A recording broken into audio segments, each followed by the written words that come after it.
ഈശോ മിശിഹായ്ക്ക് സ്തുതിയായിരിക്കട്ടെ. ഞാൻ മാണിപ്പറമ്പിലച്ചൻ. പരിശുദ്ധാത്മാവിൻ്റെ കുറ്റപ്പെടുത്തൽ. എൻ്റെ വീഡിയോസ് സ്ഥിരമായിട്ട് കാണുന്ന ഒരു വൈദികൻ, ബീഹാറിലും മറ്റോ വർക്ക് ചെയ്യുന്ന വൈദികൻ, അദ്ദേഹം ആവശ്യപ്പെട്ടു, അല്ലെങ്കിൽ അദ്ദേഹം പറഞ്ഞു, ഈ യോഹന്നാന്റെ സുവിശേഷം 16-ാമത്തെ അധ്യായം 8 മുതൽ 11 വരെ വാക്യങ്ങൾ, അതിൻ്റെ വ്യാഖ്യാനം പറഞ്ഞു തരാമോ? എനിക്കൊന്നും മനസ്സിലാകുന്നില്ല. കുറച്ച് ദിവസങ്ങൾക്ക് മുമ്പ് വേറെ ഒരാൾ പറഞ്ഞിരുന്നു, ഞാൻ പരിശുദ്ധാത്മാവിനെക്കുറിച്ച് എന്തോ പറഞ്ഞപ്പോൾ പരിശുദ്ധാത്മാവിനെക്കുറിച്ച് ഒരു ടോക്ക് കൂടി കിട്ടിയാൽ കൊള്ളാമെന്ന്. പലപ്പോഴും അപ്പോൾ പലരും പറഞ്ഞ, പ്രത്യേകിച്ച് ഈ അച്ഛൻ ആവശ്യപ്പെട്ടതനുസരിച്ച് ഞാനതിൻ്റെ വ്യാഖ്യാനം നൽകുകയാണ്. 8 മുതൽ 11 വരെയാണ് അദ്ദേഹം പറഞ്ഞത്. ഞാൻ 7 മുതൽ എടുക്കുകയാണ്, നല്ല നമുക്ക് മനസ്സിലാക്കാൻ എളുപ്പം. അപ്പോൾ അതിൻ്റെ ഒരു വ്യാഖ്യാനം നൽകുകയാണ്. പിന്നെ എനിക്ക് തോന്നുന്നു കഴിഞ്ഞ പെന്തക്കോസ്ത തിരുനാളിന് ഒരുക്കമായിട്ട്, കഴിഞ്ഞ ജൂൺ മാസത്തിലൊക്കെ ആയിരിക്കാം, ഒരുക്കമായിട്ട് ഞാൻ 15 ദിവസം മറ്റും നീണ്ടു നിൽക്കുന്ന ഒരു പരിശുദ്ധാത്മാവിൻ്റെ വിവിധ ശീർഷകങ്ങൾ, സംജ്ഞകൾ, അതേക്കുറിച്ച് ചെറിയൊരു വീഡിയോ നൽകിയിരുന്നു. അത് നിങ്ങൾ കേട്ടാൽ നല്ലതായിരിക്കും, ഇതിനൊരു കോംപ്ലിമെൻ്ററി ആയിട്ട്. നമുക്ക് വചനം കേട്ടിട്ട് അതിലത്തെ ഓരോ വചനങ്ങൾ എടുത്ത് പിന്നെ അതിനൊരു കൺക്ലൂഷൻ എടുക്കാം. എങ്കിലും സത്യം ഞാൻ നിങ്ങളോട് പറയുന്നു, നിങ്ങൾക്ക് പ്രയോജനമുണ്ടാകാൻ വേണ്ടിയാണ് ഞാൻ പോകുന്നത്. ഞാൻ പോകുന്നില്ലെങ്കിൽ അഭിഭാഷകൻ നിങ്ങളുടെ അടുക്കലേക്ക് വരികയില്ല. ഞാൻ പോയാൽ അവനെ നിങ്ങളുടെ അടുക്കൽ ഞാൻ അയക്കും. അവൻ വന്ന് പാപത്തെക്കുറിച്ചും നീതിയെക്കുറിച്ചും ന്യായവിധിയെക്കുറിച്ചും ലോകത്തെ ബോധ്യപ്പെടുത്തും. അവർ എന്നിൽ വിശ്വസിക്കാത്തതിനാൽ പാപത്തെക്കുറിച്ചും ഞാൻ പിതാവിൻ്റെ അടുക്കലേക്ക് പോകുകയും നിങ്ങൾ ഇനിമേൽ എന്നെ കാണാതിരിക്കുകയും ചെയ്യുന്നതുകൊണ്ട് നീതിയെക്കുറിച്ചും ഈ ലോകത്തിൻ്റെ പ്രഭു വിധിക്കപ്പെട്ടിരിക്കുന്നതിനാൽ ന്യായവിധിയെക്കുറിച്ചും ബോധ്യപ്പെടുത്തും. നീതി, പാപം, നീതി, ന്യായവിധി, ഈ 3 കാര്യത്തെക്കുറിച്ച് ലോകത്തെ പരിശുദ്ധാത്മ ബോധ്യപ്പെടുത്തുന്നതാണ്. എന്തുകൊണ്ടാണ്? പാപത്തെക്കുറിച്ച് എന്നിൽ വിശ്വസിക്കാത്തതിനാൽ. നീതിയെക്കുറിച്ച് 2 കാരണങ്ങളുണ്ട്. ഞാൻ പിതാവിൻ്റെ അടുക്കലേക്ക് പോകുന്നത് കൊണ്ടും ഇനിമേൽ നിങ്ങൾ എന്നെ കാണാത്തത് കൊണ്ടും. ന്യായവിധിയെക്കുറിച്ച്, അത് ഈ ലോകത്തിൻ്റെ പ്രഭു വിധിക്കപ്പെട്ടിരിക്കുന്നു, ന്യായവിധി നടത്തിക്കഴിഞ്ഞു. ഇതാണ് പറഞ്ഞിരിക്കുന്നത്. എന്താണ് അടിസ്ഥാനപരമായ സന്ദേശം ഇവിടെ? ലോകം ക്രിസ്തുവിനെ വെറുത്തു. ലോകം എന്ന് പറയുന്നത്, ലോകം എന്ന വാക്ക് 3 അർത്ഥത്തിൽ യോഹന്നാന്റെ സുവിശേഷത്തിലുണ്ട്. ഒന്ന്, ഈ സൃഷ്ടപ്രപഞ്ചം, ആ അർത്ഥത്തിൽ ഉപയോഗിച്ചിട്ടുണ്ട് ലോകം. മറ്റൊന്ന്, യേശുവിനെ സ്വീകരിച്ച ലോകം, വിശ്വസിച്ച ലോകം. പിന്നെ യേശുവിനെ തിരസ്കരിച്ച ലോകം. അപ്പം ലോകം എന്ന വാക്ക് യോഹന്നാന്റെ സുവിശേഷത്തിൽ വരുമ്പോൾ ഈ 3-ൽ ഏതെങ്കിലും ഒരു അർത്ഥമാകാം. ചിലപ്പോൾ ഈ ലോകത്തെ അത്രമാത്രം സ്നേഹിച്ചു, ഈ സൃഷ്ടപ്രപഞ്ചത്തെ ദൈവം അത്രമാത്രം സ്നേഹിച്ചു. യോഹന്നാൻ 3:16. അവൻ ലോകത്തിലേക്ക് വന്നു, പക്ഷെ ലോകം അവൻ്റെ സ്വന്തക്കാരായവരൊന്നും സ്വീകരിച്ചില്ല. അപ്പോൾ സ്വീകരിക്കാത്തവരുണ്ട്. അവനെ സ്വീകരിച്ചവർക്കെല്ലാം അവൻ ദൈവമക്കളാകാൻ കഴിവ് നൽകി. യോഹന്നാൻ സുവിശേഷം 1-ാമത്തെ അധ്യായം പറയണേ. അപ്പോൾ പ്രപഞ്ചം, ഈ ബ്രഹ്മാണ്ഡം, പ്രപഞ്ചം എന്ന അർത്ഥത്തിൽ ലോകം ഉപയോഗിച്ചിട്ടുണ്ട്. യേശുവിനെ തിരസ്കരിച്ച ആളുകൾ എന്ന അർത്ഥത്തിൽ ലോകം ഉപയോഗിച്ചിട്ടുണ്ട്. യേശുവിനെ സ്വീകരിച്ച ആളുകൾ എന്ന അർത്ഥത്തിൽ ലോകം ഉപയോഗിച്ചിട്ടുണ്ട്. അപ്പോൾ യേശുവിനെ തിരസ്കരിച്ച ആ ലോകം ക്രിസ്തുവിന് വെറുത്തു. അതുകൊണ്ട് തന്നെ ആ ലോകം ക്രിസ്ത്യാനികളെയും വെറുക്കും. അത് സ്വാഭാവികമാണല്ലോ. ക്രിസ്തുവിലേക്ക് ഉൾച്ചേർക്കപ്പെട്ടവരാണ് ക്രിസ്ത്യാനികൾ. ക്രിസ്തു എന്ന വാക്കിനർത്ഥം അഭിഷേകം എന്നാണ്. അപ്പോൾ ക്രിസ്തുവിലേക്ക് ഉൾച്ചേർക്കപ്പെട്ട് ക്രിസ്തുവിനാൽ അഭിഷേകം ചെയ്യപ്പെട്ടവർ, അതായത് ക്രിസ്തുവിൻ്റെ ആത്മാവ് വന്നവനെയാണ് അഭിഷേകം എന്ന് പറയുക. ആത്മാവ് അവരിലേക്ക് ഇറങ്ങി, അങ്ങനെയുള്ളവരെയാണ് ക്രിസ്ത്യാനികൾ എന്ന് വിളിക്കുന്നത്.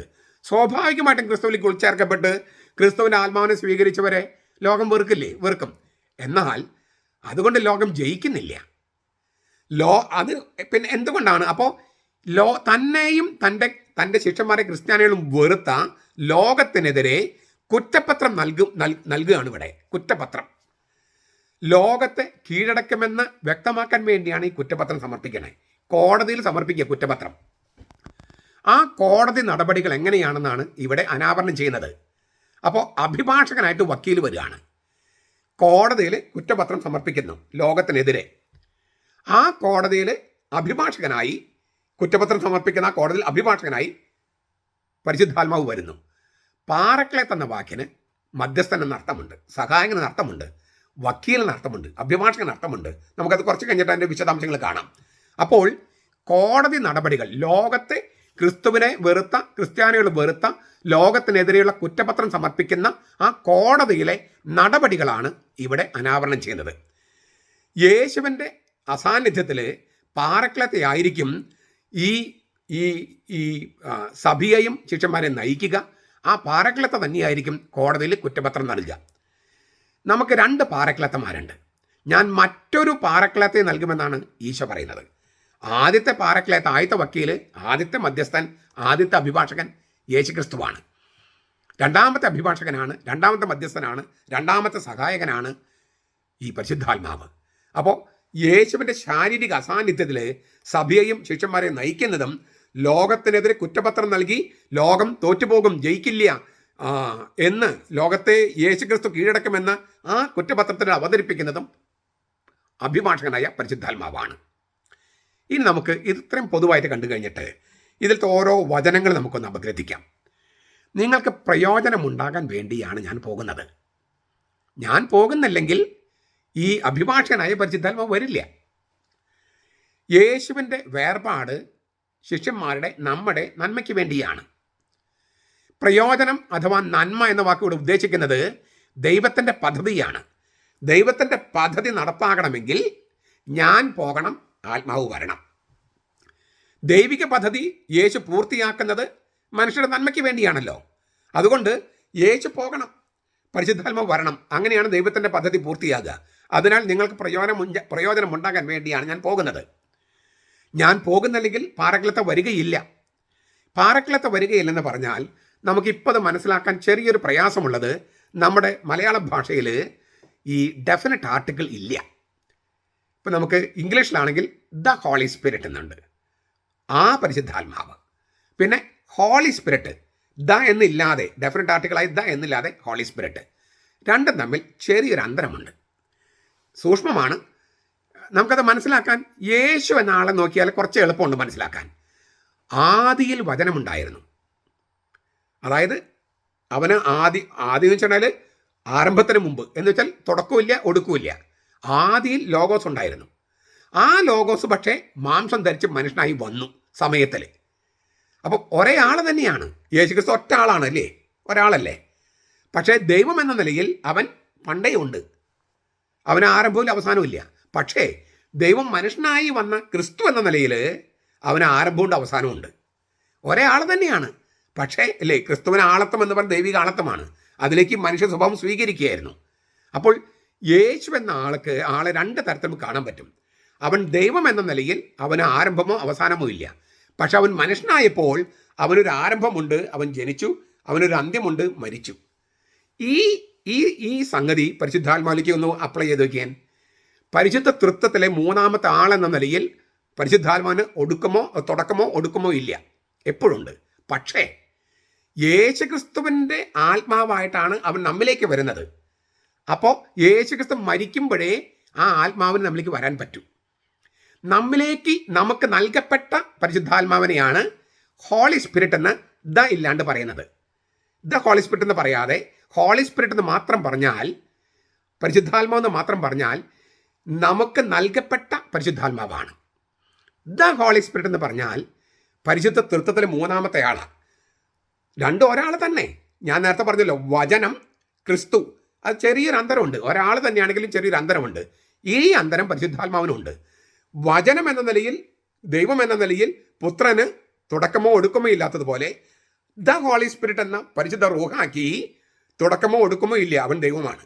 പക്ഷേ നമുക്ക് നൽകപ്പെട്ടത് യേശുക്രിസ്തുവിൻ്റെ ആത്മാവാണ്. ഇതാണ് ഈ യോഹന്നാന്റെ സുവിശേഷം 7:37 മുതൽ 39 വരെ, 37-39. ആർക്കിൽ ദാഹിക്കുന്നെങ്കിൽ അവൻ എൻ്റെ അടുക്കൽ വന്ന് കുടിക്കട്ടെ. തന്നിൽ വിശ്വസിക്കുന്നവരിൽ നിന്ന് വിശുദ്ധ ലിഖിതങ്ങൾ പ്രസ്താവിക്കുന്ന ജീവജലത്തിൻ്റെ അരുവികൾ ഒഴുകും. അവനിത് പറഞ്ഞത് തന്നിൽ വിശ്വസിക്കുന്നവർ സ്വീകരിക്കാൻ ആത്മാവിനെ പറ്റിയാണ്. അതുവരെയും ആത്മാവില്ലായിരുന്നു, കാരണം യേശു മഹത്വീകരിക്കപ്പെട്ടിരുന്നില്ല. അപ്പോൾ കുരിശിൽ മരിക്കുമ്പോഴാണ് പരിശുദ്ധാത്മാവിനെ സഭയ്ക്ക് നൽകുന്നത്. അതാണ് അവൻ്റെ അവസാനത്തെ ശ്വാസം. അവൻ്റെ പാർശ്വം വളർന്ന് ജീവജലം ഒഴുകുന്നു. അപ്പോൾ നമുക്ക് നൽകപ്പെട്ട ആത്മാവ് യേശുക്രിസ്തുവിൻ്റെ ആത്മാവാണ്. അത് പരിശുദ്ധാത്മാവാണ്. പക്ഷെ പരിശുദ്ധ തൃത്വത്തിൽ മൂന്നാമത്തെ ആൾ അങ്ങനെ തന്നെ തരുകയല്ല. ഈ പുത്രൻ തമ്പുരാനും ക്രിസ്തു തമ്മിലുള്ള ചെറിയൊരു സൂക്ഷ്മമായൊരു അന്തരം ഉള്ളതുപോലെ തന്നെ ഇത് മനസ്സിലാക്കിയാൽ വലിയ പ്രയാസമില്ല. അപ്പോൾ ഞാൻ പോകുന്നില്ലെങ്കിൽ എൻ്റെ ആത്മാവിന് നിങ്ങൾക്ക് നൽകാൻ പറ്റില്ല, പാറക്കളത്തെ നൽകാൻ പറ്റില്ല. നസറത്തിലെ യേശുവിൻ്റെ ആത്മാവാണ് പാറക്ലേത്ത. നസറത്തിലെ യേശു മരണത്തിലൂടെ ദൈവത്തെങ്കിലേക്ക് തിരിച്ചു പോകുന്ന നിമിഷത്തിലാണ് പാറക്ലേത്ത ശിഷ്യന്മാരിലേക്ക് വരിക. യോഹന്നാന്റെ സുവിശേഷം 7:37 മുതൽ 39 വരെ. യേശുവിൻ്റെ ആത്മാവ് നിത്യമായി സഭയോടൊപ്പം ഉണ്ടാകണമെങ്കിൽ യേശു പിതാവിങ്കിലേക്ക് തിരിച്ചു പോകേണ്ടതുണ്ട്. ഇതാണ് നിങ്ങൾക്ക് പ്രയോജനം ഉണ്ടാകാൻ വേണ്ടിയാണ് ഞാൻ പോകുന്നതെന്ന് പറയുന്നതിനർത്ഥം. പരിശുദ്ധാത്മാവ് സ്ലീഹന്മാർക്ക് വരികയും വസിക്കുകയും ചെയ്യുമ്പോൾ കൂടുതൽ മഹത്തായ അനുഗ്രഹങ്ങൾ അവർക്ക് ലഭിക്കുമെന്ന് യോഹന്നാന്റെ സുവിശേഷം 14:17 സ്ലീഹന്മാർ നടപടി 2:1 മുതൽ 4 വരെയൊക്കെ വെളിപ്പെടുത്തിയിട്ടുണ്ട്. പരിശുദ്ധാത്മാവിൻ്റെ ആഗമനം ശിഷ്യന്മാർക്ക് നൽകുന്ന നേട്ടങ്ങളെ ചുരുക്കമായിട്ട് ഇങ്ങനെ പറയാം, 4 പറയാം. 1, ചങ്കുറ്റത്തോടെ സുവിശേഷം പ്രഘോഷിക്കാനുള്ള ശക്തി. 1:8 യോഹന്നാന്റെ സുവിശേഷം 1:8, 4:31 അത് കാണാം. ചങ്കുറ്റത്തോടെ സുവിശേഷം പ്രഘോഷിക്കാനുള്ള ശക്തി അത് പരിശുദ്ധാത്മാവ് നൽകുന്നതാണ്. 2, സത്യം അതിൻ്റെ പൂർണ്ണതയിൽ ഗ്രഹിക്കാനും സംരക്ഷിക്കാനുമുള്ള പ്രാപ്തി. 16:13 കാണാം, യോഹന്നാൻ 16:13. മതമർദ്ദനങ്ങളുടെ സമയത്തും യേശുവിന് സാക്ഷ്യം വഹിക്കാനും രക്തസാക്ഷിയിൽ മരിക്കാനുമുള്ള കരുത്ത്. ലൂക്കാസ് 12:11-12. 4-മത്തെ കാര്യം, ദൈവത്തിൻ്റെ നിയമത്തിലെ നീതിപൂർവകമായ കാര്യങ്ങൾ നിവൃത്തിയാക്കാനുള്ള ത്രാണി. റോമാലേഖനം 8:4. ഇങ്ങനെ പരിശുദ്ധാത്മാവ് ഈ സ്ലീഹന്മാരിലേക്കും ശിഷ്യന്മാരിലേക്കൊക്കെ വരുമ്പോൾ അവൻ ചെയ്യുന്ന കാര്യം എന്താണ്? അവൻ്റെ പ്രവർത്തനം എന്താണ്? ദൗത്യം എന്താണ്? പാപത്തെക്കുറിച്ചും നീതിയെക്കുറിച്ചും ന്യായവിധിയെക്കുറിച്ചും ലോകത്തെ കുറ്റപ്പെടുത്തും. പാപത്തെക്കുറിച്ച് പാറക്ലേത്ത ലോകത്തെ അതിൻ്റെ പാപത്തെക്കുറിച്ച് കുറ്റപ്പെടുത്തും. ബോധ്യപ്പെടുത്തും എന്നാലും കുറ്റപ്പെടുത്തുന്ന അർത്ഥമുണ്ട്. എന്താണ് ഈ ലോകം ചെയ്ത തെറ്റ്, പാപം? നമ്മൾ കണ്ടു കഴിഞ്ഞത് യേശുക്രിസ്തു വിശ്വസിച്ചില്ല. ദൈവം അയച്ച ആളാണ് യേശുക്രിസ്തുവെന്നും അവൻ മനുഷ്യരുടെ പാപങ്ങളെല്ലാം ഏറ്റെടുത്ത് മനുഷ്യരുടെ പാപങ്ങൾക്ക് ഉള്ള ശിക്ഷയായ മരണം അവൻ വഹിച്ച് നമുക്ക് സ്വാതന്ത്ര്യം നൽകിയെന്നും മരിച്ചവൻ ഉത്ഥാനം ചെയ്തുകൊണ്ട് ഈ മരണത്തിന് അതീതമായ മരണത്തിൻ്റെ നിയമങ്ങൾക്ക് വിധേയമല്ലാത്ത ഒരു ജീവൻ നമുക്ക് നൽകി എന്നുള്ള കാര്യം വിശ്വസിക്കാതിരിക്കുന്നതാണ് പാപം. അപ്പോൾ യേശുവിൽ വിശ്വസിക്കാത്തതാണ് പാപം. യോഹന്നാൻ 3:20, 16:8 അത് കാണുന്നുണ്ട്. ലോകം യേശുവിനെ കുറ്റവാളിയായി ചിത്രീകരിച്ച് കുരിശിലേറ്റി. പക്ഷേ അവനാണ് ശരിയെന്നും അവനാണ് സത്യമെന്നും ദൈവം അവന് ഉയർപ്പിച്ചുകൊണ്ട് വെളിപ്പെടുത്തി. യോഹന്നാൻ 8:46. അപ്പോൾ അവനിൽ വിശ്വസിക്കാതിരുന്ന ലോകത്തിന് തെറ്റിപ്പോയില്ലേ? ഇത് പരിശുദ്ധാത്മാവ് ബോധ്യപ്പെടുത്തും ലോകത്തെ. അപ്പോൾ പാപത്തെക്കുറിച്ച് ലോകത്തെ പരിശുദ്ധാത്മാവ് കുറ്റപ്പെടുത്തും അല്ലെങ്കിൽ ബോധ്യപ്പെടുത്തും. ഇത് ക്ലിയറായി ഞാൻ വിചാരിക്കണം. ഞാൻ ഒന്നുകൂടി പറയാണ്. എന്താണ് പാപം? യോഹന്നാന്റെ സുവിശേഷം അനുസരിച്ച് അവിശ്വാസമാണ് പാപം. എന്താണ് അവിശ്വാസം? യേശു ക്രിസ്തുവിൽ വിശ്വസിക്കാതെ ഇരിക്കുന്നതാണ് അവിശ്വാസം. അതാണ് പാപം. ലോകത്തിൻ്റെ പാപം നീക്കുന്ന, പാപങ്ങൾ എന്ന് ബഹുജനത്തിലില്ല, പാപം, അവിശ്വാസം എന്ന പാപം നീക്കുന്ന ദൈവത്തിൻ്റെ കുഞ്ഞാട്. അതായത് യേശു ക്രിസ്തുവിൽ വിശ്വസിക്കാതിരിക്കുന്നതാണ് പാപം. എന്താണ് യേശു ക്രിസ്തുവിൽ വിശ്വസിക്കാതിരിക്കുക എന്ന് പറഞ്ഞാൽ? ദൈവം അവനെ അയച്ചു. അതായത് ദൈവം തന്നെ മനുഷ്യനായി വന്ന ആളാണ് യേശു ക്രിസ്തു. അതിനാൽ അവൻ മാത്രമാണ് ലോകരക്ഷകൻ. പാപമില്ലാത്തവൻ ദൈവവും മനുഷ്യനും പാപമില്ലാത്തവനവയ അവൻ. മറ്റെല്ലാ മനുഷ്യരുടെയും പാപങ്ങൾക്ക് ഉള്ള ശിക്ഷയായ മരണം അവൻ സ്വയം ഏറ്റെടുത്തു. ദൈവം തന്നിലേക്ക് തന്നെ പാപത്തിന് ശിക്ഷ ഏറ്റെടുത്ത് മനുഷ്യന് സ്വാതന്ത്ര്യം നൽകി, മോചനം നൽകി, കുറ്റത്തിൽ നിന്ന് വിമുക്തനാക്കി. എന്നിട്ട് തീർന്നില്ല. എന്നിട്ട് മരണത്തിൻ്റെയും അടികളുടെയും നിയമങ്ങൾക്ക് വിധേയമല്ലാത്ത നിത്യജീവനിലേക്ക് അവനെ എടുത്തു വെച്ചു തിരുവുത്ഥാനത്തിലൂടെ. ഇതിങ്ങനെ ചെയ്തിരിക്കുന്ന ഒരേ ഒരാളേ ഉള്ളൂ, അത് യേശുക്രിസ്തുവാണ്. അത് വിശ്വസിക്കാതിരിക്കുന്നത് പാപമാണ്. അത് അങ്ങനെ ലോകത്തിലെ കുറേ പേര് അങ്ങനെ ചെയ്തു. അങ്ങനെ ചെയ്തുകൊണ്ടിരിക്കുന്നവരെ പരിശുദ്ധാത്മാവ് കുറ്റപ്പെടുത്തും. പരിശുദ്ധാത്മാവ് ദൗത്യങ്ങൾ ഒന്നതാണ്. യേശുക്രിസ്തുവിൽ വിശ്വസിക്കാതിരിക്കുന്നവരെ പരിശുദ്ധാത്മാവ് കുറ്റപ്പെടുത്തും. ഇതാണ് പാപത്തെക്കുറിച്ച് കുറ്റപ്പെടുത്തും എന്ന് പറഞ്ഞതിൻ്റെ അർത്ഥം. 2, നീതിയെക്കുറിച്ച് അതിന് പറയുന്ന ന്യായം, കർത്താവ് പറയുന്ന ന്യായം എന്താണ്? ഞാൻ പിതാവിൻ്റെ പക്കലേക്ക് പോകുന്നത് കൊണ്ടും ഇനിമേൽ നിങ്ങൾ എന്നെ കാണുകയില്ലാത്തത് കൊണ്ടും നീതിയെക്കുറിച്ച് കുറ്റപ്പെടുത്തുന്നതാണ്. പരിശുദ്ധാത്മാവ് എന്ന അഭിഭാഷകൻ, പരിശുദ്ധാത്മാവ് എന്ന വക്കീല്, പാറക്ലേത്ത എന്ന വക്കീല് ലോകത്തെ കുറ്റപ്പെടുത്തും. എന്തിനെക്കുറിച്ച്? നീതിയെക്കുറിച്ച്. എന്തിൻ്റെ അടിസ്ഥാനത്തിൽ? 2 കാര്യങ്ങളുടെ അടിസ്ഥാനത്തിൽ. യേശു പിതാവിൻ്റെ പക്കലേക്ക് പോകുന്നത് കൊണ്ടും ശിഷ്യന്മാർ ഇനിമേൽ യേശുവിനെ കാണാത്തത് കൊണ്ടും. ഇതിനടിസ്ഥാനത്തിലാണ് ലോകത്തെ കുറ്റപ്പെടുത്തുന്നത് നീതിയെക്കുറിച്ച്. യേശു പിതാവിലേക്ക് പോകുന്നത് തന്നെയാണ് അവൻ ദൈവത്തിൻ്റെ കാര്യവാഹകനാണ്, കാര്യവിചാരകനാണ്, മിശിഹയാണ്, രക്ഷകനാണ് എന്നതിൻ്റെ തെളിവ്. യേശു പിതാവിൻ്റെ പക്കലേക്ക് പോകുന്നതാണ്. യേശുവാണ് കാര്യവിചാരകൻ, ഏജന്റ്, ദൈവത്തിൻ്റെ ഏജന്റ്, ദൈവത്തിൻ്റെ മിശിഹ, ലോകത്തിൻ്റെ രക്ഷകൻ. ഇത് യേശു പിതാവിൻ്റെ പക്കലേക്ക് പോകുന്നത് കൊണ്ടാണ് അത് തെളിയുന്നത്. അവനെ എതിർത്തവർ കുറ്റക്കാരാണ് തെളിയുന്നു. കർത്താവിനെ എതിർത്തവർ കുറ്റക്കാര്.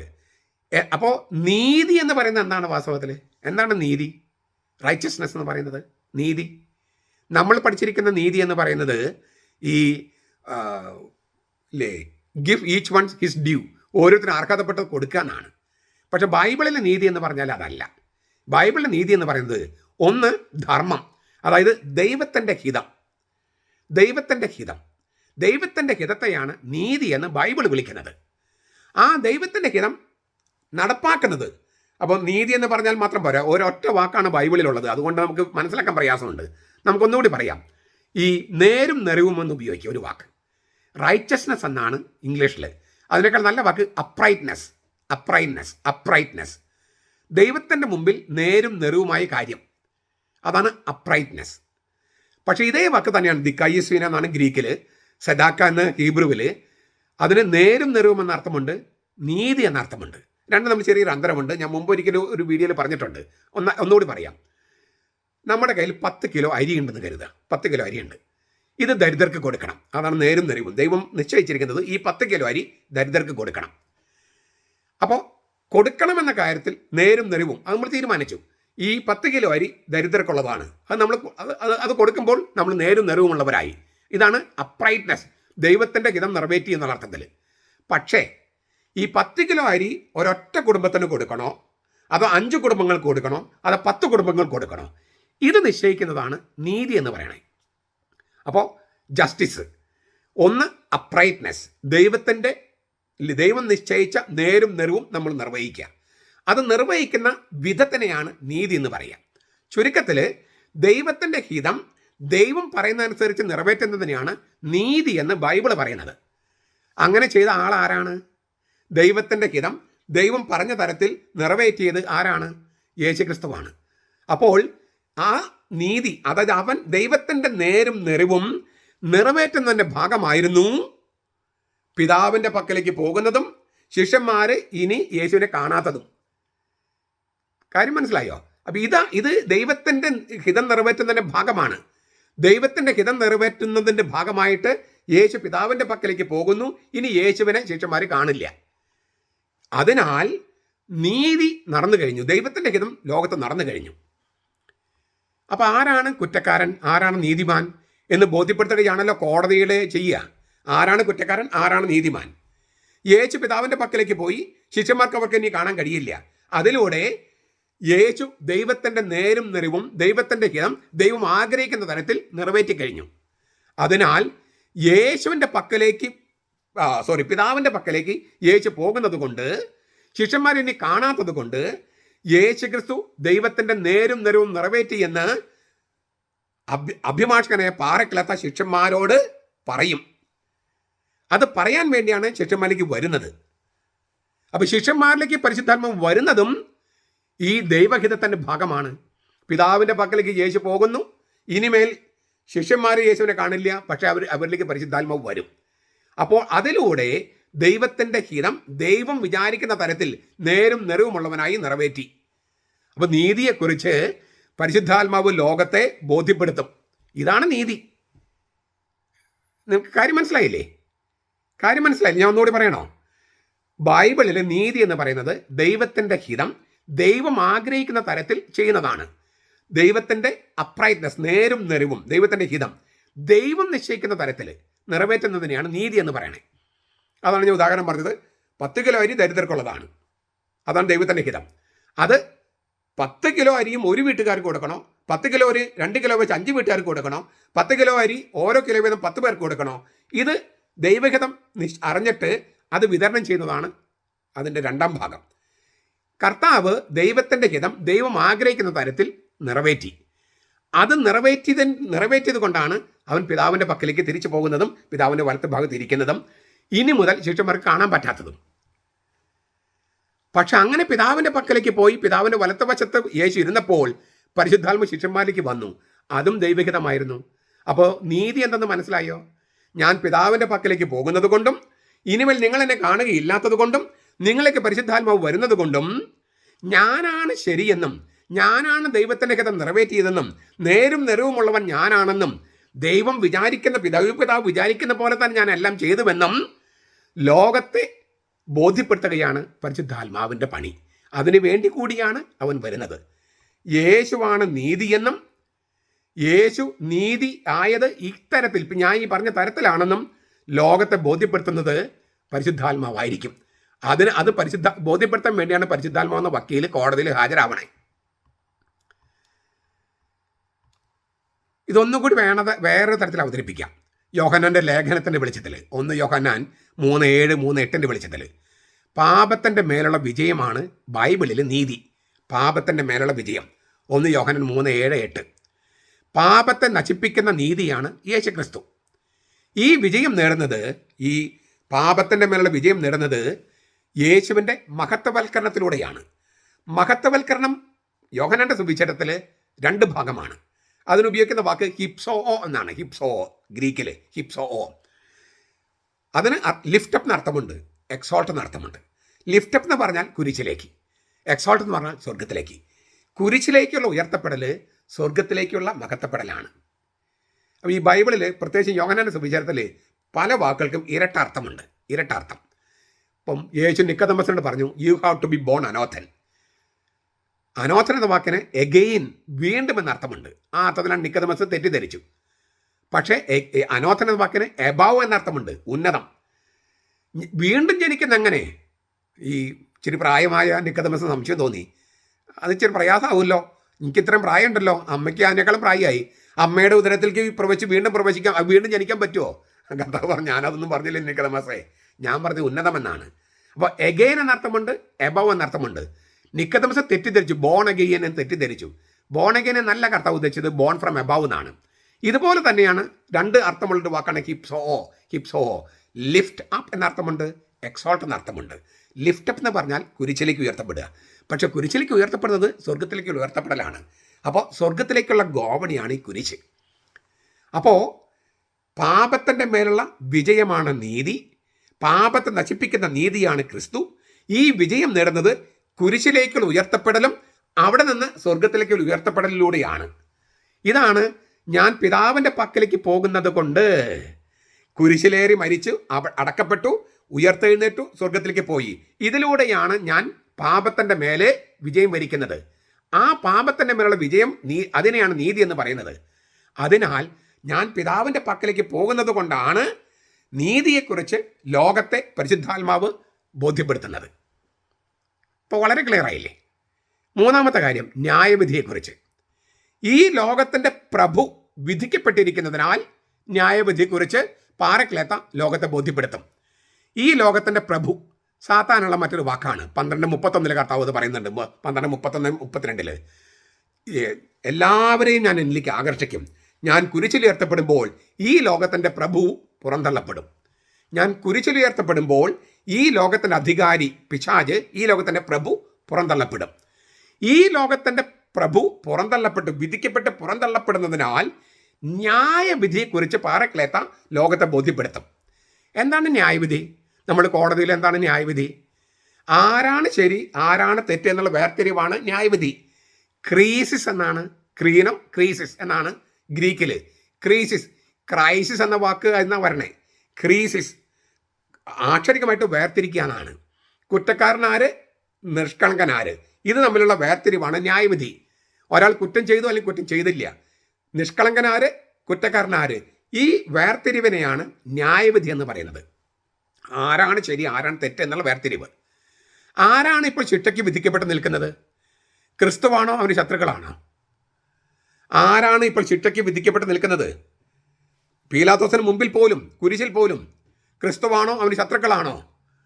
ഈ ലോകത്തിൻ്റെ പ്രഭുവായ സാത്താനാണ് ശിക്ഷിക്കപ്പെട്ട് പുറന്തള്ളപ്പെട്ടിരിക്കുന്നത്, അവന് കൂടെയുള്ളവരും.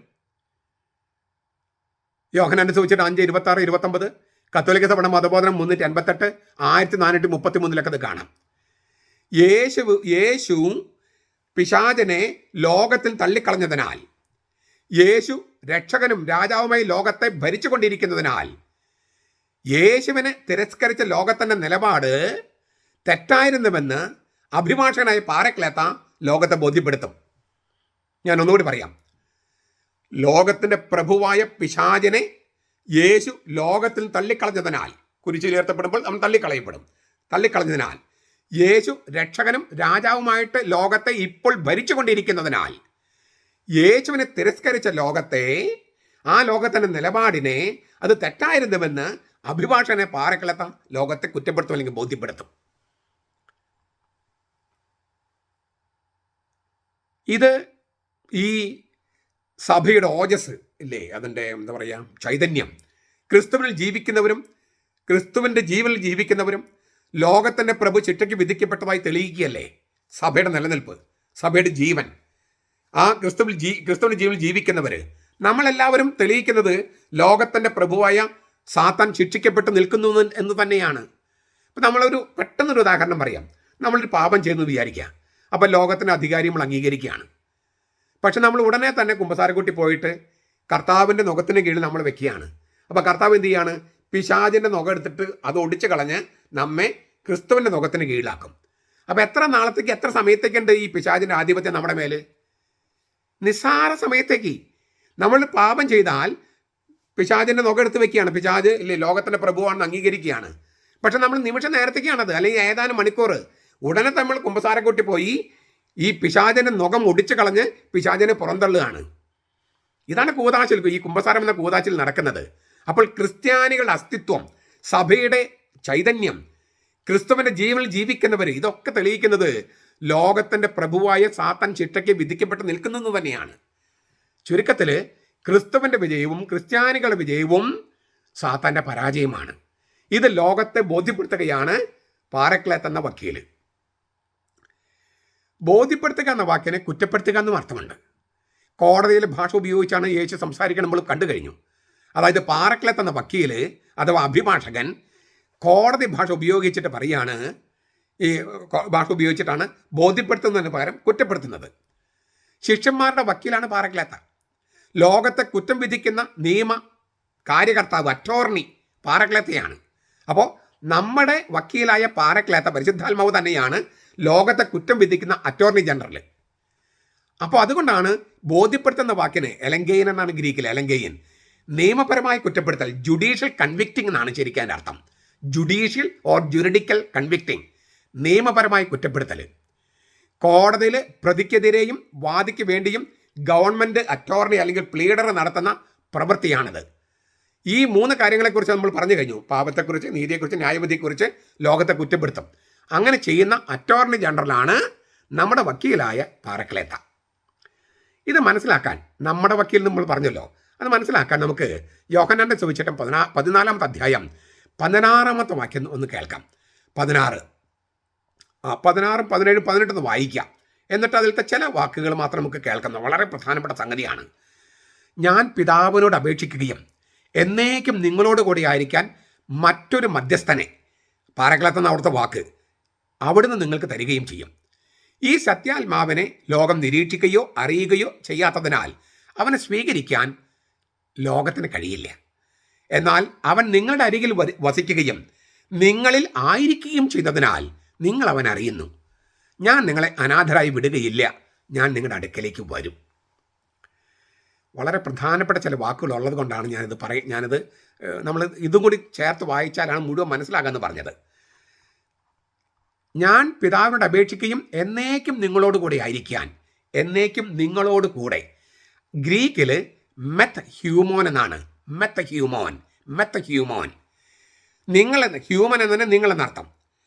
ഇവിടെ ബഹുവചന രൂപം വിരൽ ചൂണ്ടുന്നത് സഭ എന്ന യാഥാർത്ഥ്യത്തിലേക്കാണ്. മെത്ത് ഹ്യൂമോൻ, നിങ്ങൾ എന്നല്ലേ, നീ എന്നല്ല, നിങ്ങൾ, സഭ. മെറ്റ എന്ന അതിനർത്ഥം സംഘത്തിലായിരിക്കുക, കൂട്ടായ്മയിലായിരിക്കുക, സഖ്യത്തിലായിരിക്കുക, സഭയിലായിരിക്കുക, കൂട്ടുകെട്ടിലായിരിക്കുക, തുണയായിരിക്കുക, പങ്കാളിയായിരിക്കുക എന്നെല്ലാമാണ് മെറ്റ എന്ന വാക്കിനർത്ഥം. മെത്ത് ഹ്യൂമൻ എന്ന് പറഞ്ഞാൽ ഒരേ സമയം പല ആളുകളിൽ ആയിരിക്കുക എന്നല്ല ധ്വനി. ഈ മെത്ത് ഹ്യൂമൻ എന്ന് പറഞ്ഞാൽ ഒരേ സമയം പല ആളുകളിൽ ആയിരിക്കുക എന്നല്ല ധ്വനി, പല ആളുകൾ ചേർന്നുള്ള സഭയിൽ കൂട്ടായ്മയിൽ ആയിരിക്കുന്നതാണ്. അതായത് സഭ എന്ന കൂട്ടായ്മയിലാണ് പരിശുദ്ധ റൂഹായുടെ നിരന്തര സാന്നിധ്യമുള്ളത്. സഭ എന്ന വിശ്വാസ കൂട്ടായ്മയോട് കൂടെ എന്നേക്കുമായിരിക്കാൻ വേണ്ടിയാണ് പരിശുദ്ധാത്മാവ് എന്ന വക്കീലിനെ പരിശുദ്ധ റൂഹ എന്ന അഭിഭാഷകനെ നൽകിയിരിക്കുന്നത്. ഞാനത് ഒന്നുകൂടി പറയണോ? ഈ മെത്ത് എന്ന് പറഞ്ഞാൽ ഞാൻ പറഞ്ഞു കഴിഞ്ഞു. മെറ്റ എന്ന് പറഞ്ഞാൽ സംഘത്തിലായിരിക്കുക, കൂട്ടായ്മയിലായിരിക്കുക, സഖ്യത്തിലായിരിക്കുക, കൂട്ടുകെട്ടിലായിരിക്കുക, തുണയായിരിക്കുക, പങ്കാളിയായിരിക്കുക. ഹ്യൂമൻ എന്ന് പറയുന്നത് നിങ്ങൾ എന്ന് വെച്ചാൽ സഭ എന്നുള്ള ആ ബഹുവചനം. ഒരേ സമയം പല ആളുകളായിരിക്കുന്നല്ല ഇവിടെ ഉദ്ദേശിക്കുന്നത്, മറിച്ച് പല ആളുകൾ ചേർന്നുള്ള സഭയിൽ കൂട്ടായ്മയിൽ പരിശുദ്ധാത്മാവായിരിക്കുമെന്നാണ്. സഭ എന്ന കൂട്ടായ്മയിലാണ് പരിശുദ്ധാത്മാവിൻ്റെ നിരന്തരമുള്ള എന്നേക്കുമുള്ള സാന്നിധ്യമുള്ളത്. സഭ എന്ന വിശ്വാസ കൂട്ടായ്മയോടുകൂടെ എന്നേക്കും ആയിരിക്കാൻ വേണ്ടിയാണ് പരിശുദ്ധാത്മാവ് എന്ന അഭിഭാഷകനെ, വക്കീലിനെ, പാരക്ലേത്തായെ ദൈവപിതാവ് അയച്ചിരിക്കുന്നത്. ദൈവപിതാവിൽ നിന്ന് പുറപ്പെടുന്നത് ക്രിസ്തു അയച്ചിരിക്കുന്നത്. മറ്റൊരു മധ്യസ്ഥനെന്നാണ് ഈശോ പറഞ്ഞത്. മറ്റൊരു മധ്യസ്ഥൻ, ഒന്നാമത്തെ മധ്യസ്ഥൻ യേശുവാണ്, ഒന്നാമത്തെ പാരക്ലേത്ത. ആ പാരക്ലേത്ത വാക്ക് തന്നെ ഉപയോഗിച്ചിരിക്കുന്നത് 1 യോഹന്നാൻ 2-ാമത്തെ അധ്യായം 1 മുതൽ 1-2 വാക്യങ്ങൾ. ഒന്നാമത്തെ മധ്യസ്ഥൻ യേശുവാണ്, ഒന്നാമത്തെ പാരക്ലേത്ത യേശുവാണ്. 1 യോഹന്നാൻ 2:1-2. യേശു ഏക മധ്യസ്ഥനാണെങ്കിലും 1 തിമോത്തി 2:5-6 പരിശുദ്ധാത്മാവ് മറ്റൊരു മധ്യസ്ഥനാണ്. അതായത് ഏക സത്യദൈവം 3 ആളായിരിക്കുന്നത് പോലെ ഏക മധ്യസ്ഥൻ 2 ആളാണ്. ഏക സത്യദൈവം 3 ആളായിരിക്കുന്ന പോലെ ഏക മധ്യസ്ഥൻ 2 ആളാണ്, യേശുക്രിസ്തുവും പരിശുദ്ധ റൂഹായും. ഒന്നാമത്തെ മധ്യസ്ഥനായ, ഒന്നാമത്തെ വക്കീലായ യേശുവിൻ്റെ പിൻഗാമിയാണ് മറ്റൊരു മധ്യസ്ഥനായ പരിശുദ്ധ റൂഹ. 2 ദൈവിക ആളുകളുടെ മാധ്യസ്ഥ്യം നമുക്കുണ്ട്. അപ്പോൾ ഇതിനേക്കാളും ശക്തമായ ഒരു ഒരു ഒരു മധ്യസ്ഥം വക്കീലുമാരും നമുക്ക് ആവശ്യമില്ല. ഗ്രീക്കിൽ നമ്മൾ പറയുന്ന ഈ മധ്യസ്ഥൻ, സഹായകൻ, വക്കീലിനൊക്കെ പറയുന്നത് പാരാക്ലേത്തോസ് എന്നാണ്. Para medical course, parallel college. പാര എന്ന് പറഞ്ഞാൽ വശം, പാർശ്വം. ക്ലേത്തോസ് എന്ന് പറഞ്ഞാൽ വിളിക്കപ്പെട്ടവൻ, അരിക്, പാർശ്വം എന്നെല്ലാം ഇല്ലേ. അപ്പം നമ്മുടെ അരികിലേക്ക് വിളിക്കപ്പെട്ടവൻ, നമ്മുടെ പാർശ്വത്തിലേക്ക് വിളിക്കപ്പെട്ടവൻ, നമ്മുടെ സഹായത്തിനായി വിളിക്കപ്പെട്ടവൻ എന്നൊക്കെ പാരക്ലേത്ത് എന്ന വാക്കിനർത്ഥം. നമ്മുടെ അരികിലേക്ക് വിളിക്കപ്പെട്ടവനാണ് പാരക്ലേത്തോസ്. അരികിലേക്ക് വിളിക്കപ്പെടുന്നത് ആശ്വസിപ്പിക്കാൻ വേണ്ടിയാകാം, അപ്പോൾ ആശ്വാസദായകൻ എന്ന് തർജ്ജമ ചെയ്യാം. അരികിലേക്ക് വിളിക്കുന്നത് സഹായിക്കാൻ വേണ്ടിയാകാം, അപ്പോൾ സഹായകൻ എന്ന് തർജ്ജമയാകാം. എന്നാൽ ഇപ്പം നിങ്ങൾ ഗ്രീസിൽ പോയി നോക്കുക. ഞാൻ പല പ്രാവശ്യം പോയിട്ടുണ്ട്. ഗ്രീസിൽ ചെന്നാൽ അവിടെ പാരക്ലേത്ത് എന്ന് പറയുന്നത് വക്കീലിനെയാണ്. വക്കീൽ, ആ വക്കീൽ തന്നെ കോടതിക്ക് പുറത്ത് വെച്ചാണ് ഒരു കേസ് ഒത്തുതീർപ്പാക്കുന്നതെങ്കിൽ മധ്യസ്ഥൻ എന്ന് വിളിക്കും, പാരക്ലേത്ത് എന്ന് പറയണേ. അപ്പം നിയമവൃത്തങ്ങളിൽ ഉപയോഗിക്കുന്ന ഒരു സാങ്കേതിക പദമാണ് പാരക്ലേത്തോസ്. അതിനാൽ വക്കീൽ, അഡ്വക്കേറ്റ്, അഭിഭാഷകൻ, കൗൺസല്, മധ്യസ്ഥൻ, ഇൻ്റർസെസർ, കാര്യസ്ഥൻ, ഡെപ്യൂട്ടി എന്നീ അർത്ഥങ്ങളിൽ ഈ വാക്ക് ഉപയോഗിച്ചിട്ടുണ്ട്. നിയമകാര്യ പ്രതിപുരുഷൻ, അറ്റോർണി എന്നോ നിയമകാര്യ കാര്യസ്ഥൻ, ലീഗൽ കൗൺസിലർ എന്നോ ഈ പാരക്ലേത്ത് എന്ന വാക്കിനർത്ഥം. കോടതിയിൽ പ്രതിക്ക് വേണ്ടി ഹാജരായി വാദിക്കുന്ന ആളെയും ഇത് ഉദ്ദേശിക്കും. ഹീബ്രുവിൽ മെലിറ്റ്സ് എന്ന വാക്കാണ് ഉപയോഗിക്കുന്നത്. മെലിറ്റ്സ്. ഇയ്യോബിൻ്റെ പുസ്തകം 33:23. ദൈവത്തിനും മനുഷ്യർക്കും ഇടയിലുള്ള മധ്യസ്ഥനെയോ മീഡിയേറ്റർ, സ്ഥാനപതിയെയോ അംബാസഡറെയോ ആണ് ഹീബ്രുവിൽ ഉദ്ദേശിക്കുന്നത്. യോഹന്നാൻ്റെ സാഹിത്യത്തിൽ 5 പ്രാവശ്യമാണ് പാരക്ലേത്തോസ് വാക്ക് ഉപയോഗിച്ചിട്ടുള്ളൂ. യേശുവിനെ സൂചിപ്പിക്കുന്ന 1 പ്രാവശ്യം, അത് നമ്മൾ കണ്ടു കഴിഞ്ഞു. മറ്റെല്ലായിടത്തും പരിശുദ്ധ റൂഹായെ സൂചിപ്പിക്കാനാണ്, പരിചയപ്പെടുത്താനാണ്. യോഹന്നാൻ 14:16, 26, 14:26, 15:26, 16:7. ഭൂമിയിൽ പോരാട്ടത്തിൽ ഏർപ്പെട്ടിരിക്കുന്നവർക്ക് വേണ്ടി സ്വർഗത്തിൽ മധ്യസ്ഥം വഹിക്കുന്നതിനാൽ ഒന്നാമത്തെ പാരക്ലേത്ത യേശുവാണ്. ഭൂമിയിൽ പോരാട്ടത്തിൽ ഏർപ്പെട്ടിരിക്കുന്നവർക്ക് വേണ്ടി ദൈവപിതാവിൻ്റെ കോടതിയിൽ മധ്യസ്ഥം വഹിക്കുന്ന ഒന്നാമത്തെ വക്കീൽ യേശുക്രിസ്തുവാണ്. 1 യോഹന്നാൻ 2:1. യേശുവിൻ്റെ അസാന്നിധ്യത്തിൽ ശിഷ്യന്മാരുടെ കൂടെ ആയിരുന്ന് ഈ ലോകത്തിൽ അവരെ ശക്തിപ്പെടുത്താനും സത്യത്തിലേക്ക് അവരെ നയിക്കാനും ദൈവകുടുംബത്തിനെതിരെ നിരന്തരം ആരോപണം ഉന്നയിക്കുന്ന പിശാചൻ്റെ വ്യവഹാരത്തിനെതിരെ ശിഷ്യന്മാർക്ക് വേണ്ടി വാദിക്കാനും അയക്കപ്പെട്ടവൻ എന്ന നിലയിൽ പരിശുദ്ധാത്മാവ് വക്കീലാണ്. ദൈവപിതാവും പുത്രൻ തമ്പുരാനും ചേർന്ന് ക്രിസ്തുവിൻ്റെ നാമത്തിൽ അയക്കുന്ന പരിശുദ്ധാത്മാവ് പിതാവിൽ നിന്നാണ് പുറപ്പെടുന്നത്. യോഹന്നാൻ 15:26. എന്നാൽ അയക്കുന്നത് യേശുക്രിസ്തുവാണ് അതേ വാക്യത്തിൽ തന്നെ. അപ്പോൾ ആദ്യത്തെ പാരക്ലേത്തിയായ മധ്യസ്ഥനായ യേശുവിൻ്റെ പിൻഗാമിയെ പോലെയാണ് പരിശുദ്ധാത്മാവ് എന്ന പാരക്ലേത്ത പ്രവർത്തിക്കുക. യേശു എന്ന ഏക മധ്യസ്ഥനോടൊപ്പം വിശ്വാസികൾക്ക് വേണ്ടി വാദിക്കുന്നവനും വക്കാലത്ത് നടത്തുന്നതിനുമായ മറ്റൊരു വക്കീലും മധ്യസ്ഥനുമാണ് പരിശുദ്ധ റൂഹ. ഏക മധ്യസ്ഥനായി യേശു ഉള്ളത് കൊണ്ട് മറ്റൊരു മധ്യസ്ഥന് ആവശ്യമില്ലെന്ന് പഠിപ്പിക്കുന്നവർ ഈ തിരുവചനത്തിനെതിരെയാണ് പാപം ചെയ്യുന്നത്. ഈ പാരക്ലേത്തയെ സത്യാത്മാവ് എന്നാണ് കർത്താവ് വിളിക്കുന്നത്. സത്യത്തിൻ്റെ ആത്മാവ് എന്നർത്ഥം. വിശ്വാസികളുടെ കോടതിയിൽ നീതിയും ന്യായവും മാത്രമല്ല സത്യവും തെളിയിക്കുന്നത് പാരക്ലേത്ത എന്ന വക്കീലായിരിക്കും. അത് പരിശുദ്ധാത്മ പ്രവർത്തനമാണ്, സത്യത്തിൻ്റെ ആത്മാവ്. അപ്പം നമ്മൾ കണ്ടു, നീതി കണ്ടു, ന്യായവിധി കണ്ടു, ഇല്ലേ, പാപത്തെക്കുറിച്ച് കുറ്റപ്പെടുത്തൽ കണ്ടു. അതുമാത്രമല്ല സത്യം തെളിയിക്കുന്നതും ഈ പരിശുദ്ധ റൂഹായുടെ പണിയാണ്. പരിശുദ്ധാത്മാവ് തന്നെ സത്യമാണ്. 1 യോഹന്നാൻ 5:7. യേശു വെളുത്തിയ സത്യത്തിൻ്റെ പൂർണ്ണതയിലേക്ക് നയിക്കുന്ന ആളും ഇല്ലേ, നയിക്കുന്നത് നേതാവ് പരിശുദ്ധാത്മാവാണ്. അപ്പോൾ ഒന്നാമത്തെ വക്കീലായ യേശുവിൻ്റെ ദൈവിക വെളിപാടിൻ്റെ, ഈ സത്യം എന്ന് പറയുന്നത് ദൈവിക വെളിപാടാണ്, ആ യേശു സത്യത്തിൻ്റെ വാഹകനായിരിക്കുന്ന പോലെ ദിവ്യ വെളിപാടിൻ്റെ വാഹകനാണ് വെസൽ ഓഫ് ട്രൂത്ത്, പരിശുദ്ധ റൂഹ, ദ വെസൽ ഓഫ് ട്രൂത്ത്. പിന്നെ അവസാനമായിട്ട് ഈ സത്യത്തിൻ്റെ ആത്മാവിൻ്റെ അർത്ഥം, വേദപുസ്തകത്തിൽ തിരുവചനങ്ങൾ സംരക്ഷിക്കപ്പെട്ടിരിക്കുന്നത് സത്യസഭയിലാണല്ലോ. ആ സഭയെ എല്ലാ സത്യത്തിലേക്കും നയിക്കുന്ന ആത്മാവാണ് പരിശുദ്ധാത്മാവ്. അതുകൊണ്ടാണ് സഭ ഇങ്ങനെ ഈ ഓരോ കാലയളവിലും പരിശുദ്ധാത്മാവിനോട് ചോദിച്ച് പുതിയ കാര്യങ്ങളിൽ ബൈബിൾ വെളിപ്പെടുത്തിയിരിക്കുന്ന കാര്യങ്ങൾ, യേശുക്രിസ്തു വെളിപ്പെടുത്തിയ കാര്യങ്ങൾ, അതിന് പുതിയ ചക്രവാളങ്ങൾ കണ്ടെത്തുന്നത്. അത് പരിശുദ്ധാത്മാവ് നയിക്കപ്പെടുന്നത് കൊണ്ടാണ്. ചുരുക്കത്തിൽ സഭയുടെ പ്രബോധനത്തിന് വലിയ പ്രസക്തിയുണ്ട്. തിരുവചനങ്ങളിൽ അടങ്ങിയിരിക്കുന്ന വിശ്വാസത്യങ്ങൾ കാലക്രമേണ വെളിപ്പെടുത്താനും പ്രഖ്യാപിക്കാനും സഭയ്ക്ക് പരിശുദ്ധാത്മാവിന് തുണയുണ്ട് എന്നർത്ഥം. ഇനി വിപരീത ദിശയിൽ വഞ്ചനയുടെ, സത്യത്തിൻ്റെ ആത്മാവാണ് പരിശുദ്ധ റൂഹ, വഞ്ചനയുടെ ആത്മാവാണ് പിശാച്. 1 യോഹന്നാൻ 4:6. ഇത്രയും കാര്യങ്ങൾ കണ്ടതുകൊണ്ട് നമുക്ക് 2 വാക്കുകൾ കൂടി നമുക്കൊന്ന് കാണാം.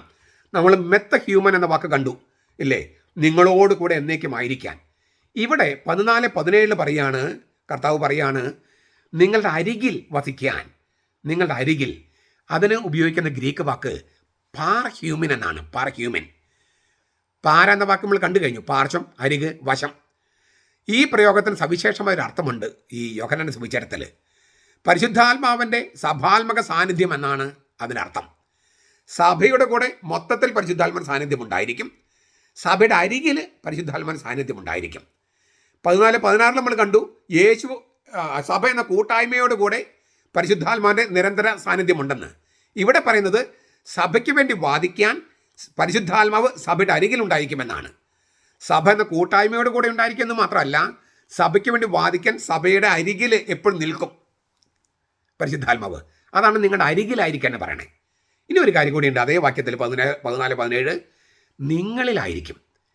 എൻ ഹ്യൂമൻ എന്നാണ്, എൻ ഹ്യൂമൻ, നിങ്ങളുടെ ഉള്ളിൽ എന്നർത്ഥം. ഇതിനും സവിശേഷമായി പൊരുളുണ്ട്. വൈയക്തികമായ സാന്നിധ്യത്തെയാണ്, ഓരോ വ്യക്തിയുമുള്ള സാന്നിധ്യം ഉദ്ദേശിക്കുന്നത്, പേഴ്സണൽ പ്രസൻസ്. സഭയിൽ മൊത്തത്തിലായി മാത്രമല്ല, ഓരോ വിശ്വാസിയിലും പരിശുദ്ധാത്മാവിൻ്റെ സാന്നിധ്യമുണ്ട്. യേശുവിൽ വിശ്വസിക്കുന്നവർക്ക് നൽകപ്പെട്ട പരിശുദ്ധാത്മാവാണ് സഭ. അതായത് കത്തോലിക്ക സഭയുടെ ആത്മാവ് പരിശുദ്ധാത്മാവാണ്. ഈ കാരണത്താൽ ഓരോ വ്യക്തിയും സഭ മൊത്തത്തിലും പരിശുദ്ധാത്മാവിൻ്റെ ആലയമാണ്. ഓരോ വ്യക്തിയും 1 കൊരിന്ത്യർ 6:19, സഭ മൊത്തത്തിലും എഫേസസ് ലേഖനം 2:19-20 പരിശുദ്ധാത്മാവിൻ്റെ ആലയമാണ്. കത്തോലിക്ക സഭയുടെ മതബോധനം 797. അപ്പോൾ നമ്മുടെ അരികിൽ, നമ്മുടെ കൂട്ടായ്മയിൽ, നമ്മുടെ ഉള്ളിൽ, ഇങ്ങനെ 3 തരത്തിലാണ് പരിശുദ്ധാത്മാവിൻ്റെ സാന്നിധ്യം. പരിശുദ്ധാത്മാവിൻ്റെ പ്രവർത്തനം, 3 പ്രവർത്തനങ്ങൾ നമ്മൾ കണ്ടു കഴിഞ്ഞു, 3 അപ്പോൾ നമുക്ക് ചെറിയൊരു ഈ പാരക്ലേത്തയെക്കുറിച്ചുള്ളൊരു ഉപസംഹാരം, ഇതൊക്കെ നമ്മൾ നിങ്ങളെ അപഗ്രഥിക്കുകയായിരുന്നു. ഈ ജീവിക്കുന്നവരെയും മരിച്ചവരെയും വിധിക്കാനായും ലോകത്തിൽ ദൈവരാജ്യം സുനിശ്ചിതമായി സ്ഥാപിക്കാനായും യേശു വീണ്ടും വരും എന്നെപ്പോഴും പ്രഘോഷിക്കണമെന്നും, ഉത്ഥാനത്തിൻ്റെ സാക്ഷികൾ പ്രേക്ഷിത സന്ദേശത്തിൻ്റെ ഹൃദയമോ അല്ലെങ്കിൽ മുഖ്യമായി ഉള്ളടക്കമോ ആയി ഈ പ്രഘോഷണത്തെ പരിഗണിക്കണമെന്നുമാണ് ഇപ്പം എല്ലാവരും പറയണേ. അതായത് യേശു വീണ്ടും വരുന്നു, യേശു വീണ്ടും വരുന്നു, ഇത് പ്രഖ്യാപിക്കണം, എപ്പോഴും പ്രഖ്യാപിക്കണമെന്നാണ് ഇപ്പോൾ പെന്തക്കോസ്തക്കാരും യഹോവ സാക്ഷികളും ബോൺ അഗൈൻ ക്രിസ്ത്യൻസും ഒക്കെ പറയുന്നത്. ഇപ്പം എൻ്റെ ഈ കമൻറ്റിലൊക്കെ കുറേ പേര് വരുന്നുണ്ട്, യേശു വരുന്നു, യേശു വരുന്നു, യേശുവിൻ്റെ ഇത് അവസാന കാലം, യുഗാന്തകാലം. അവസാന കാലം ആരംഭിച്ച് 2000 വർഷമായി. ദൈവം മനുഷ്യനായപ്പോഴാണ് യുഗാന്തം ആരംഭിച്ചത്. അന്ന് അവസാന കാലം ആരംഭിച്ചു. ഇപ്പം നമ്മൾ അവസാന കാലത്താണ് ജീവിക്കുന്നത്, 2000 വർഷമായിട്ട്. അപ്പോൾ സമയത്തിനൊത്ത നടുക്ക് ദൈവം മനുഷ്യനായി. ഇനി അത് മുഴുവൻ യുഗാന്തമാണ്, യുഗാന്ത കാലത്ത് നമ്മൾ ജീവിക്കുന്നത്. എന്നിട്ടും പറയുന്നു യേശു വരുന്നു, യേശു വരുന്നു പ്രഖ്യാപിക്കണമെന്നാണ് ഇപ്പോഴത്തെ ഒരു ട്രെൻഡ്. അതാണ് വാസ്തവത്തിൽ. സുവിശേഷങ്ങൾ അത്തരത്തിലല്ല അവതരിപ്പിക്കണേ. തീർച്ചയായിട്ടും നമ്മൾ ആ യേശു വരും, അത് കത്തോലിക്ക സഭയുടെ ക്രിസ്തുധർമ്മത്തിൻ്റെ ഒരു നെടുന്തൂണാണ്. പക്ഷേ പ്രസംഗിക്കേണ്ട കാര്യം അതല്ല, അങ്ങനെയല്ല. പ്രസംഗിക്കുന്നത് ഈ കാലയളവിൻ്റെ ഊർജവും വരാനിരിക്കുന്ന കാലത്തിൻ്റെ പ്രത്യാശയുമായിട്ടാണ് വിശ്വാസത്തെ സഭ തിരിച്ചറിഞ്ഞത്. ആദ്യകാലം തൊട്ട് ഈ കാലയളവിൻ്റെ ഊർജവും വരാനിരിക്കുന്ന കാലത്തിൻ്റെ പ്രത്യാശ, ഇങ്ങനെയാണ് ആദിമസഭ പരിശുദ്ധാത്മാവിനെ മനസ്സിലാക്കിയത്. ശിഷ്യന്മാർക്ക് ഒരിക്കലും തങ്ങൾ ഉപേക്ഷിക്കപ്പെട്ടിരിക്കുന്നുവെന്ന് തോന്നിയോ? ചെന്നെത്താൻ കഴിയാത്തൊരു ദൂരത്തേക്കുള്ള ഒരു യാത്രയായിരുന്നോ കർത്താവിൻ്റെ സ്വർഗ്ഗാരോഹണം? അവരങ്ങനെ കരുതിയില്ല. ഉത്ഥാനം ചെയ്ത യേശുവിൻ്റെ പുതിയ തരത്തിലുള്ള സാന്നിധ്യത്തെക്കുറിച്ച്, അതായത് പരിശുദ്ധാത്മാവിൻ്റെ സാന്നിധ്യത്തെക്കുറിച്ച് ഉറച്ച ബോധ്യമുണ്ടായിരുന്നു ശിഷ്യന്മാർക്ക്. അതുകൊണ്ട് യേശു വീണ്ടും വരുന്നു എന്നുള്ള പേടിപ്പിക്കലൊന്നും ആദിമസഭയിൽ നടക്കില്ല. കാരണം എന്താ? യേശു പരിശുദ്ധാത്മാവായിട്ട് അവരിലേക്ക് വന്നു, ഇത് ഉറച്ച ബോധ്യമാണ്. പിന്നെ വീണ്ടും വരുന്നു ഇങ്ങനെ ഞെട്ടിപ്പിക്കുന്ന കാര്യം എന്തുണ്ട്? അപ്പോൾ പരിശുദ്ധാത്മാവ് സഭയിലില്ലേ? നിങ്ങൾക്ക് കാര്യം മനസ്സിലായ? നവീനമായതും ശക്തമായതുമായ രീതിയിൽ ഇപ്പോൾ കർത്താവ് അവർക്ക് സമീപസ്ഥനാണ് പരിശുദ്ധാത്മാവിൻ്റെ രൂപത്തിൽ എന്ന് ആദിമസഭയ്ക്കും സ്ലീഹന്മാർക്കും നല്ല ഉറച്ച ബോധ്യം ഉണ്ടായിരുന്നു. സ്വർഗാരോഹണത്തോടെ അവൻ ഉയർത്തപ്പെട്ട ഇടം, ദൈവത്തിൻ്റെ വലത്ത് ഭാഗത്തുള്ള ഇടം, അത് അവൻ്റെ പുതിയ ജനസിൽപ്പെട്ട സാന്നിധ്യമാണ്. സാന്നിധ്യം പരിശുദ്ധാത്മാവിൻ്റെ സാന്നിധ്യം. ദൈവത്തിന് മാത്രം സാധ്യമായ വിധത്തിൽ, ആ സാന്നിധ്യത്തിൻ്റെ വിധത്തിൽ യേശു ഇപ്പോൾ ഈ ലോകത്ത് നിത്യമായി സന്നിഹിതനായിരിക്കുന്നത് പരിശുദ്ധ റൂഹായിലൂടെയാണ് എന്ന് ആദിമസഭയ്ക്കും സ്ലീഹന്മാർക്കും ഉറച്ച ബോധ്യമുണ്ടായിരുന്നു. എന്ന് വെച്ചാൽ പ്രപഞ്ചത്തിൻ്റെ ഏതോ നോക്കത്താ ദൂരത്തുള്ള ഒരു മൂലയിലേക്കുള്ള വിടവാങ്ങലല്ല സ്വർഗാരോഹണം. മറിച്ച് സ്ഥായിയായ ആനന്ദത്തിന് ഉറവിടമായി തീരുന്ന വിധത്തിൽ ശിഷ്യന്മാർ അനുഭവിക്കുന്ന കാലദേശങ്ങൾക്കുള്ളിലുള്ള തുടർച്ചയായ ദിവ്യ സാമീപ്യമാണ്. യേശുവിൻ്റെ വിയോഗം ഏതോ വിദൂര നക്ഷത്രങ്ങളിലേക്കുള്ള ഒരു യാത്രയായിരുന്നില്ല, മറിച്ച് ദൈവത്തിൻ്റെ രഹസ്യത്തിലേക്കുള്ള പ്രവേശനമാണ്. അവനെ കൊണ്ടുപോയ ആ ദിവ്യമായ മേഘം എന്ന് പറയുന്നത് പരിശുദ്ധാത്മാവാണ്. അകന്നു പോകുന്ന യേശു ഏതോ വിദൂര നക്ഷത്രത്തിലേക്കുള്ള വഴിയിലൂടെ അല്ല പോകുന്നത്. ജീവിക്കുന്ന ദൈവത്തിൻ്റെ ജീവനിലേക്കും ശക്തിയിലേക്കും ഒന്നാകാനായി പ്രവേശിക്കുന്ന യേശു സ്ഥലത്തിൻ്റെ മേലുള്ള ദൈവത്തിൻ്റെ സർവാധിപത്യത്തിലേക്കും പരമാധികാരത്തിലും കാലെടുത്ത് വെക്കുകയാണ്.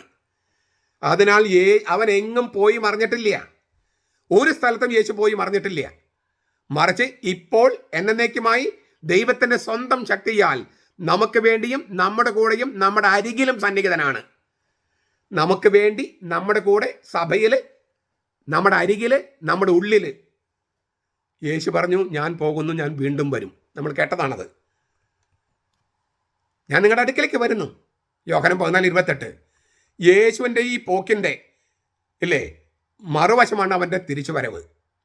ആ വരവ് ഇപ്പോൾ നമ്മൾ അനുഭവിക്കുന്നത് പരിശുദ്ധ റൂഹായുടെ സാന്നിധ്യത്തിലാണ്. കുരിശിൻ്റെയും ഉത്ഥാനത്തിൻ്റെയും സ്വർഗ്ഗാരോഹണത്തിൻ്റെ രഹസ്യം അതിനകത്തുണ്ട്.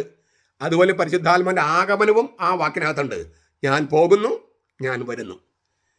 കർത്താവിൻ്റെ ഈ പോക്ക് ഒരു വരവാണ്. അവൻ്റെ വിടവാങ്ങൽ ഒരു ആഗമനമാണ്. പുതിയ രൂപത്തിലുള്ള ഒരു അടുപ്പമാണ്. അനുസ്യൂതമായ സാന്നിധ്യമാണ്. അതാകട്ടെ നാം കണ്ടതുപോലെ പരിശുദ്ധ റൂഹായുടെ സാന്നിധ്യമാണ്. അത് ആനന്ദമാണ്. പരിശുദ്ധ റൂഹായുടെ സാന്നിധ്യം ആനന്ദമാണ്. അതുകൊണ്ടാണ് യേശുവിൻ്റെ വേർപാട് ആഹ്ലാദജനകമായിട്ട് ശിഷ്യന്മാർക്ക് അനുഭവപ്പെട്ടത്. അവരെ യേശുവായിട്ട് കൂടുതൽ അടുപ്പത്തിലാക്കുന്ന ഒരു ആളാണ് പരിശുദ്ധ റൂഹ. യേശു ദൈവത്തോടൊപ്പമായതിനാൽ എങ്ങും പോയി മറിഞ്ഞിട്ടില്ല. നമ്മോട് സമീപസ്ഥനായി നിൽക്കുന്നു പരിശുദ്ധ റൂഹായുടെ രൂപത്തിൽ. സ്വർഗാരോഹണത്തിന് മുമ്പ് യേശു ഒരു സവിശേഷ സ്ഥലത്ത് മാത്രമാണെങ്കിൽ ഇപ്പോൾ ഒരു സ്ഥലത്തിൻ്റെയോ സമയത്തിൻ്റെയോ പരിധിക്കോ പരിമിതിക്കോ ഉള്ളിലല്ല.